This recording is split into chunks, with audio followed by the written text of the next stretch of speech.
नमस्कार। नक्षत्र तक में आपका स्वागत है। मैं आपका ज्योतिष मित्र आदित्य द्विवेदी। जन्म कुंडली से संबंधित परामर्श के लिए, कुंडली मिलान के लिए, किसी भी प्रकार के मुहूर्त आदि की जानकारी के लिए या जीवन में चल रही समस्याओं के समाधान के लिए, खराब ग्रह दशाओं के उपाय के लिए, रत्न और रुद्राक्ष आदि की जानकारी के लिए आप हमसे संपर्क कर सकते हैं।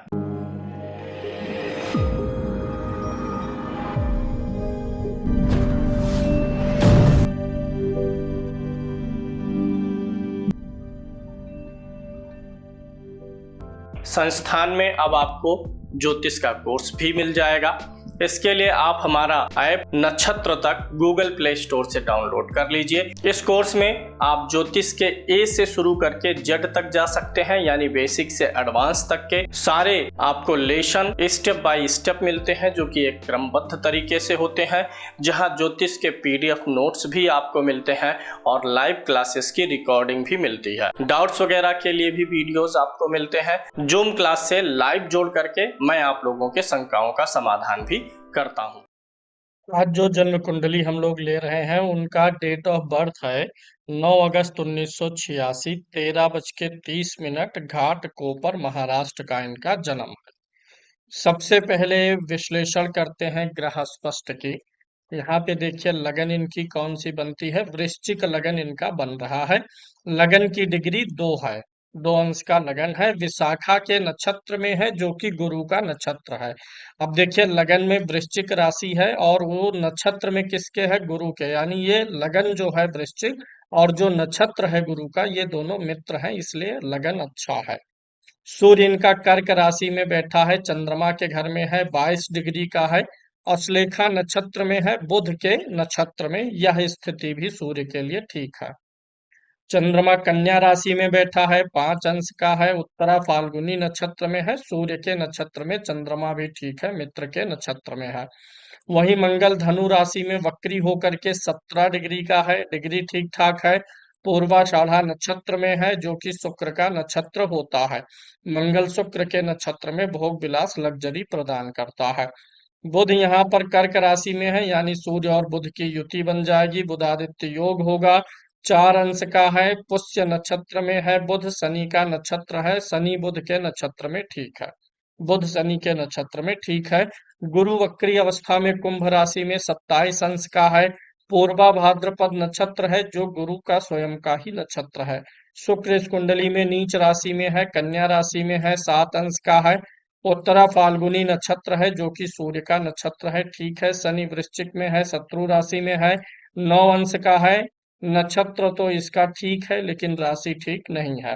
राहु वही मीन राशि में है, गुरु की राशि में बहुत अच्छा नहीं होता है, रेवती नक्षत्र में है। नक्षत्र इसको बुध का मिला है, नक्षत्र ठीक है। केतु कन्या राशि में भी बहुत ठीक नहीं होता है, चित्रा नक्षत्र में है, जो कि मंगल का नक्षत्र है, नक्षत्र इसको ठीक मिला है।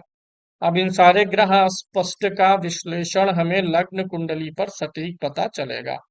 यहाँ पर ये इनकी लग्न कुंडली है, वृश्चिक लगन की कुंडली है। लगन में शनि महाराज बैठे हुए हैं, जो कि तीसरे और चौथे भाव के स्वामी है। तीसरे भाव का स्वामी शनि बैठा है, लगन में बैठा हुआ है, ये मेहनत और परिश्रम करवाता है। और चतुर्थ का स्वामी होके लगन में बैठता है, तो जीवन में सारे भौतिक सुख साधन का भोग ऐसे स्त्री को बिना अधिक प्रयास के मिल जाता है, यानी पारिवारिक सदस्यों की तरफ से बना बनाया ऐश्वर्य इनको प्राप्त हो जाएगा। लगन में शनि बैठा हुआ है, तो इसलिए ये स्वभाव में थोड़ा सा धीमापन, कभी कभी आलस्य भरता है। लग्नेश मंगल द्वितीय भाव में है, गुरु की राशि में है।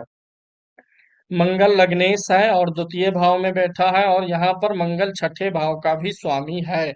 फल तो हालांकि ज्यादा लगन का ही देगा, मंगल गुरु की राशि में हो करके धन वगैरह के लिए अच्छा करेगा, लेकिन छठे का भी स्वामी होके जो बैठा है, इसलिए कभी कभी आर्थिक मामलों में गलत डिसीजन करवा सकता है। हल्का फुल्का, बहुत कोई मेजर दिक्कत नहीं आएगी। गुरु चतुर्थ भाव में बैठा है, वक्री है। अगर द्वितीय भाव में वक्री ग्रह हो, चतुर्थ भाव में हो, लाभ भाव में वक्री ग्रह हो, तो भाव के फल बढ़ जाते हैं। द्वितीय भाव में देखिए मंगल वक्री है, धन बहुत अधिक देने लगता है, मतलब धनी संपन्न, बैंक बैलेंस अच्छा बढ़ाता है। गुरु चतुर्थ भाव में है, वक्री अवस्था में है, घर और गाड़ी वाहन लग्जरी, घर के अंदर की लग्जरी खूब देने लगता है। तो ये दोनों ग्रह वक्री होकर के अच्छा करेंगे। वहीं पंचम भाव में राहु बैठा हुआ है, गुरु की राशि में बैठा है। और यहाँ पर देखिए चंद्रमा केतु के साथ है, चंद्रमा पे भी थोड़ा सा ग्रहण की परछाई है, और राहु पंचम में। तो बिना किसी से पूछे विचारे कोई डिसीजन लेना ठीक नहीं रहेगा। जिसका राहु पंचम में हो और वह गुरु की राशि में हो, ऐसा व्यक्ति डिसीजन जो लेता है, खासकर गुरु किस चीज का कारक है, फाइनेंस का, संतान का। धन और संतान के मामलों में इनको स्वयं का इंडिपेंडेंट डिसीजन नहीं लेना चाहिए, किसी न किसी से परिवार में सलाह कर ही लेनी चाहिए। पंचम भाव हमारा क्या होता है, बुद्धि, जिससे हम क्या बनाते हैं, पॉलिसीज। जीवन में पॉलिसीज क्या करना है, क्या नहीं करना है, किसके साथ कैसे कितना, ये सारी चीजें पंचम भाव बताता। और यहाँ पे राहु गुरु की राशि में इस चीज को थोड़ा सा वीक कर रहा है। चंद्रमा भी केतु के साथ है ना, जो मन और बुद्धि का कारक है। तो यहाँ पे इनको कभी भी इंडिपेंडेंट डिसीजंस नहीं लेने चाहिए। ऑलवेज इनको हमेशा किसी ना किसी से मदद लेनी चाहिए। विशेष रूप से ये राहु गुरु की राशि में है, तो किसी बड़े पुरुष से, मतलब घर में जो श्रेष्ठ लोग हैं उनसे जरूर सलाह करनी चाहिए। नवम भाव में देखिए बुध और सूर्य की युति है। ऐसा व्यक्ति धार्मिक भी होता है, बुद्धिमान होता है, चीजों को हैंडल करना जानता है, परिवार को साथ लेके चलना ऐसा व्यक्ति जानता है। बुद्धि मतलब यहाँ पे बुधादित्य योग से श्रेष्ठ है, मन में दुर्भावना ईर्ष्या इन सारी चीजों को पनपने नहीं देता है।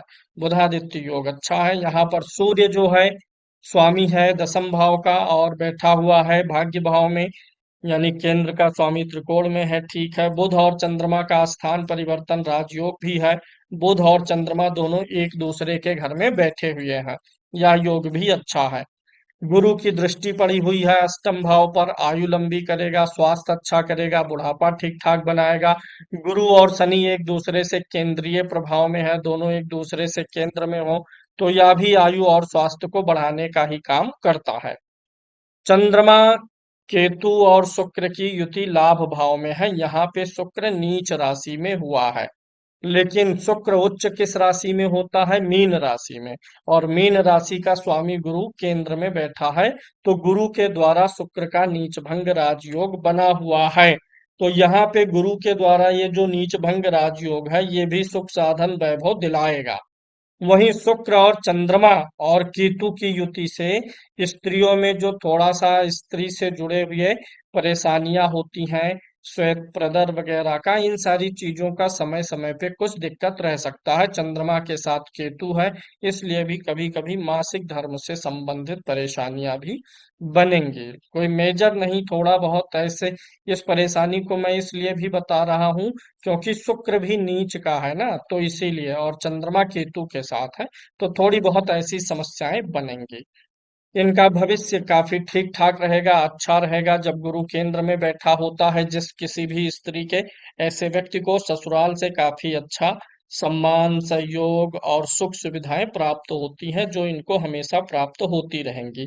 ये गुरु धन भाव का स्वामी होकर के केंद्र में बैठा और लग्नेश धन भाव में बैठा हुआ है, तो फाइनेंस इनका हमेशा लगभग पूरे लाइफ अच्छा रहेगा। कुंडली मांगलिक नहीं है, मैरिड लाइफ भी ठीक रहेगी। गुरु का केंद्रीय प्रभाव सप्तम भाव पर है, और नवमांश कुंडली का जो लगन है, यहाँ पर कोई नीच का ग्रह नहीं बैठा है।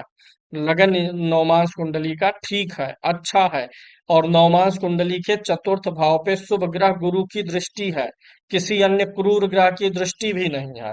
तो नवमांश का चतुर्थ भी अच्छा है, इसलिए वैवाहिक जीवन सफल रहेगा। वैवाहिक जीवन में सम्मान प्रेम बना रहेगा, आमतौर पे अच्छा ही चलेगा। कभी 2 4 6 दिन के लिए थोड़ा बहुत कुछ मन मलिनता आ गई तो आ गई, नहीं तो ओवरऑल लाइफ टाइम अच्छा चलेगी, मैरिड लाइफ अच्छी चलेगी। संतान का भी ठीक ठाक है, लेकिन संतान के मामले में इंडिपेंडेंट डिसीजन नहीं लेना है। रीजन मैं पहले ही बता चुका हूँ। संतान के मामले में कुछ ऐसा, जब राहु बैठा और केतु की दृष्टि है, तो हो सकता है कि शुरुआत में कंसीविंग में कुछ प्रॉब्लम आ ही रही हो, या कोई गर्भ खराब हुआ हो महीने 2 महीने का, या थोड़ी बहुत कंसीविंग में दिक्कत, ऐसा राहु बैठा हो यहाँ पर, केतु की दृष्टि हो तो बनता है। सप्तमांश कुंडली में भी केतु इनके पंचम भाव में है, इसलिए भी संभावना बनती है। भी आगे उस कुंडली को देखेंगे। नवमांश कुंडली का लगन अच्छा है, कर्क लगन है, पति का स्वभाव अच्छा मिल जाएगा इनको। द्वितीय भाव में बुध बैठा हुआ है, इसलिए सूर्य की राशि में है, तो बुध द्वितीय भाव में शुभ ग्रह है, धन अच्छा देगा। पति का पराक्रम बहुत अच्छा रहेगा। केतु मंगल शनि तृतीय भाव में है, ऐसे व्यक्ति का जो जीवन साथी होता है वो मेहनती होता है, पराक्रमी होता है। तृतीय भाव में शनि मंगल केतु की युति बताती है पति बहुत ही अच्छे रूप से सफल रहेंगे। मंगल और शनि की युति आमतौर पे बुरी मानी जाती है, लेकिन मंगल और शनि की युति तृतीय भाव में है, छठे में है, दसम में है और एकादश भाव में है, तो यह लक्ष्मी योग बनता है। तो पति के लिए लक्ष्मी योग बना हुआ है। शुक्र राहु भी एक साथ हो तो भोग विलास का योग बना, यानी ऐसा दिखता है कि इनके जीवन में विवाह के बाद लग्जरी बढ़ी हुई है। नवमांश कुंडली ससुराल और पति को इंडिकेट करती है, तो विवाह के बाद से इनके जीवन में थोड़ा ज्यादा जो है भोग विलास लग्जरी बढ़ी हुई है या आगे बढ़ती जाएगी। कुल मिलाकर के ठीक ठाक है।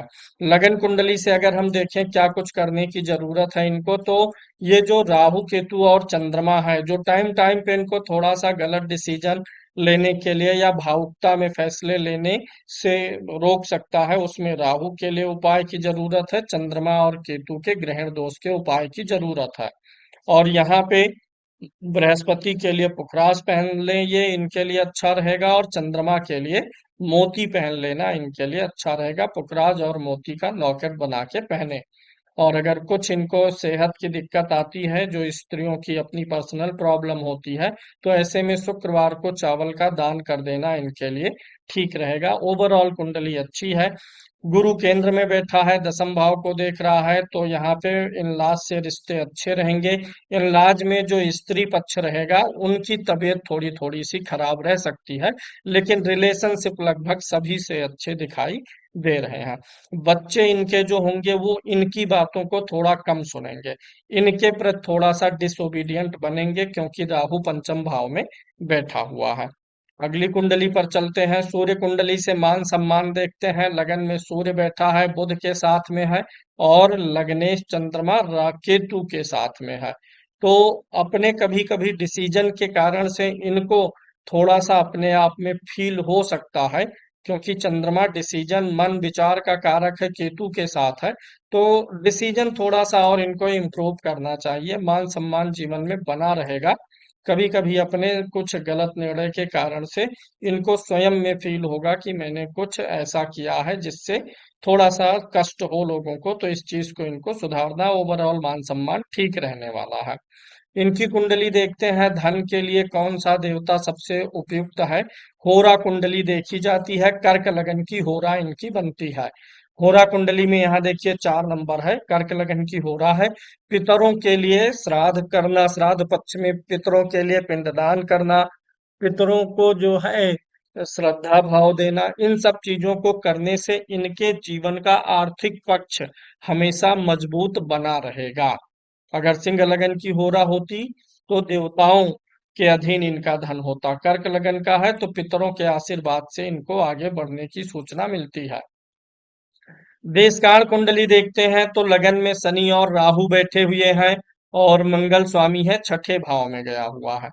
तो अगर शनि और राहु लगन में है तो व्यक्ति मेहनती होता तो है, लेकिन जो शनि राहु ये दोनों क्रूर ग्रह हैं और शत्रु राशि में लगन में बैठे हुए हैं, तो कभी कभी क्या होता है कि व्यक्ति अपने मेहनत की सही दिशा नहीं जान पाता है। मतलब अगर थोड़ा मेहनत करने पर भी परिणाम अच्छा मिल जाएगा, तो पता चलता है वो थोड़ा मेहनत करने के बजाय कोई ऐसा तरीका आजमा लेता है व्यक्ति जहां पे प्रयास अधिक करना पड़ जाए। तो इसलिए थोड़ा सोच विचार के काम करना चाहिए। परिश्रम जो है बुद्धि विवेक जिस चीज में लगाए, थोड़ा सा सोच विचार के करेंगी तो जितना आसानी से काम हो सकता है उतनी आसानी से हो जाएगा।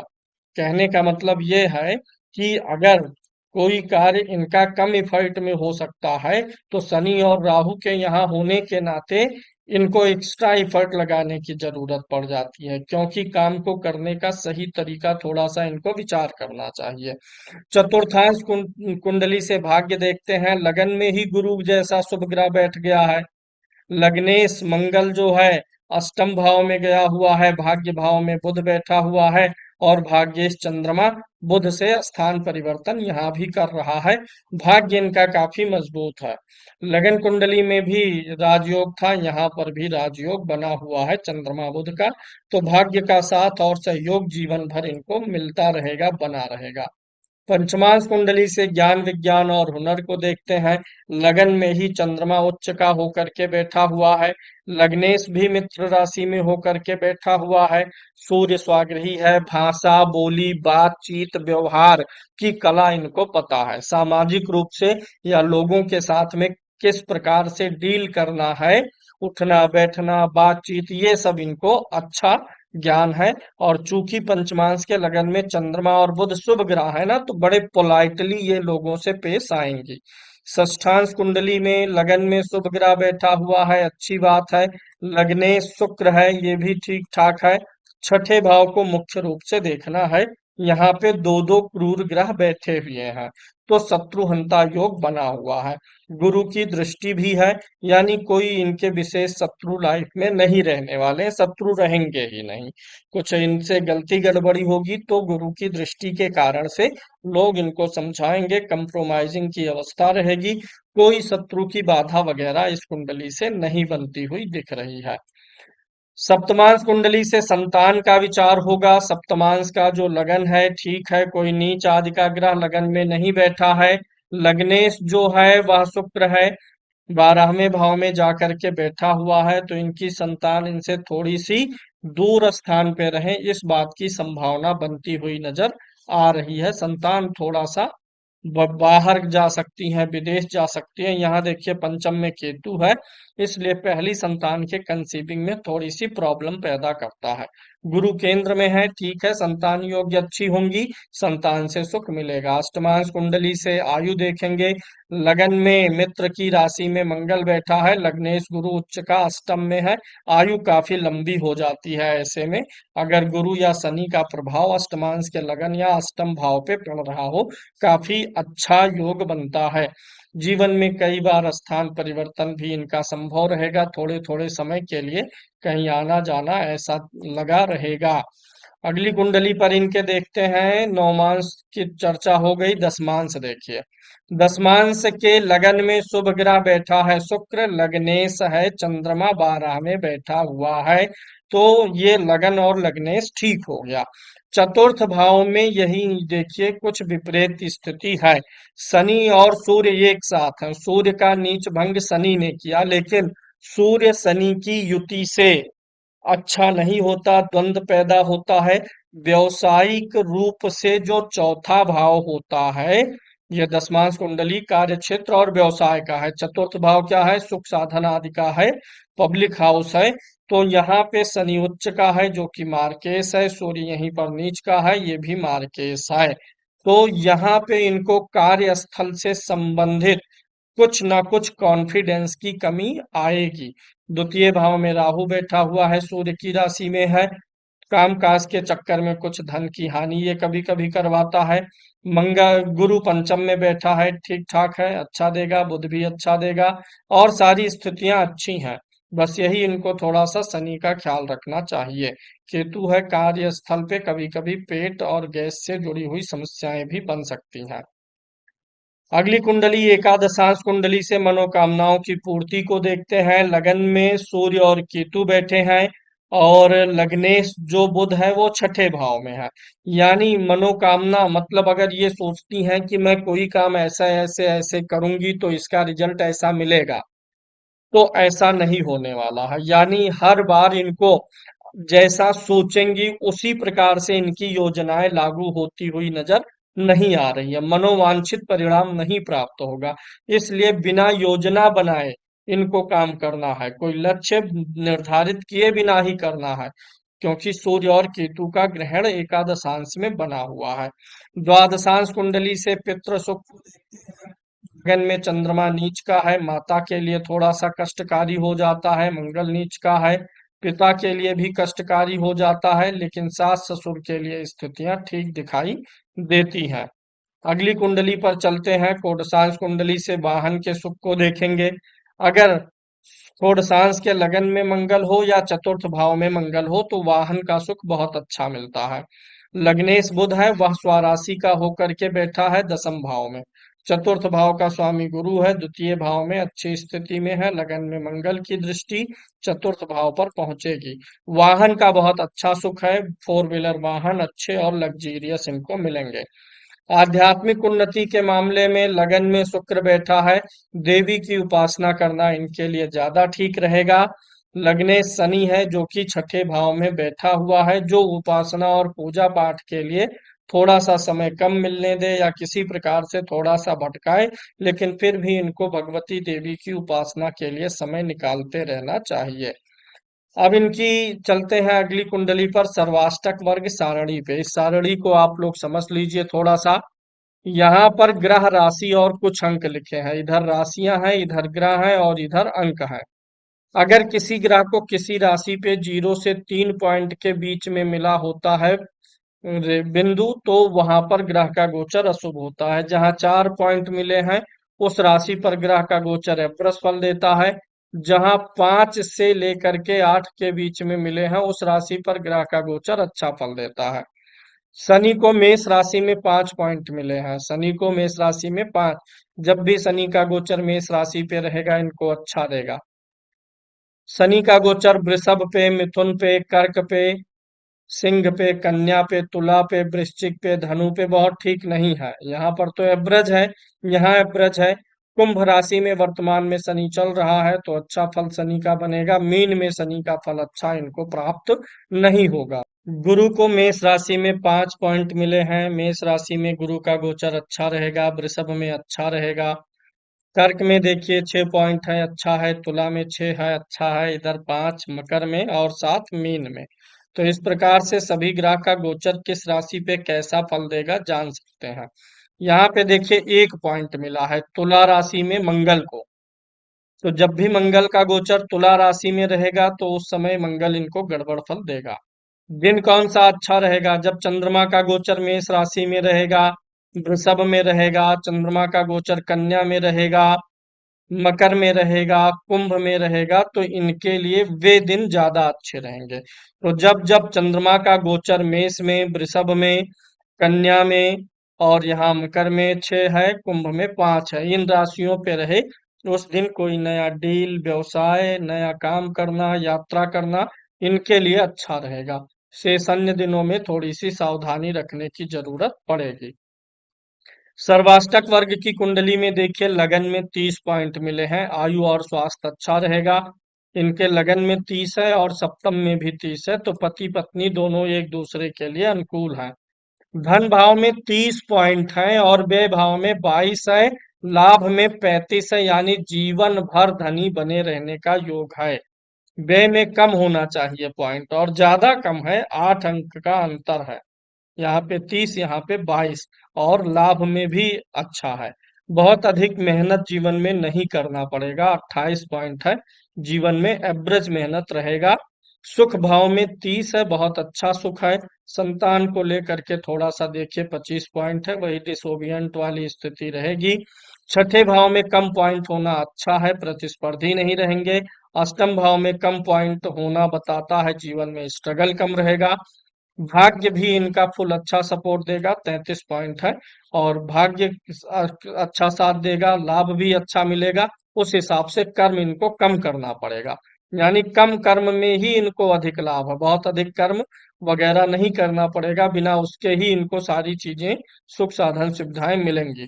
अब दूसरी चीज, इस कुंडली में जिन जिन भावों में 30 या उससे अधिक पॉइंट है, जैसे जब किसी ग्रह का गोचर इनके लगन में होगा, किसी ग्रह का गोचर द्वितीय भाव में होगा, चतुर्थ में होगा, सप्तम में होगा, नवम भाव में चलेगा और एकादश भाव में किसी ग्रह का गोचर जब जब चलेगा तब तब इनको वह ग्रह बहुत अच्छा लाभ दे सकता है। अब आ जाते हैं दशाओं पे। वर्तमान में इनकी राहु की महादशा चल रही है। अंतर इसमें 9 अक्टूबर तक मंगल का चल रहा है। राहु में मंगल की स्थिति अच्छी नहीं मानी जाती है। राहु पंचम भाव में था, मंगल धन भाव में है। तो राहु गलत डिसीजन करवाता है, और मंगल चूंकि धन भाव में था तो फाइनेंस से रिलेटेड कोई गलत डिसीजन की उम्मीद है। हालांकि इधर अक्टूबर बाद गुरु की दशा शुरू हो जाएगी, तो सब कुछ रिकवरी बड़े आराम से हो जाएगा। इन्होंने कुछ किसी व्यक्ति के लिए गारंटी दी थी लोन वगैरह के लिए, और वह व्यक्ति अब डिफाल्टर हो गया है।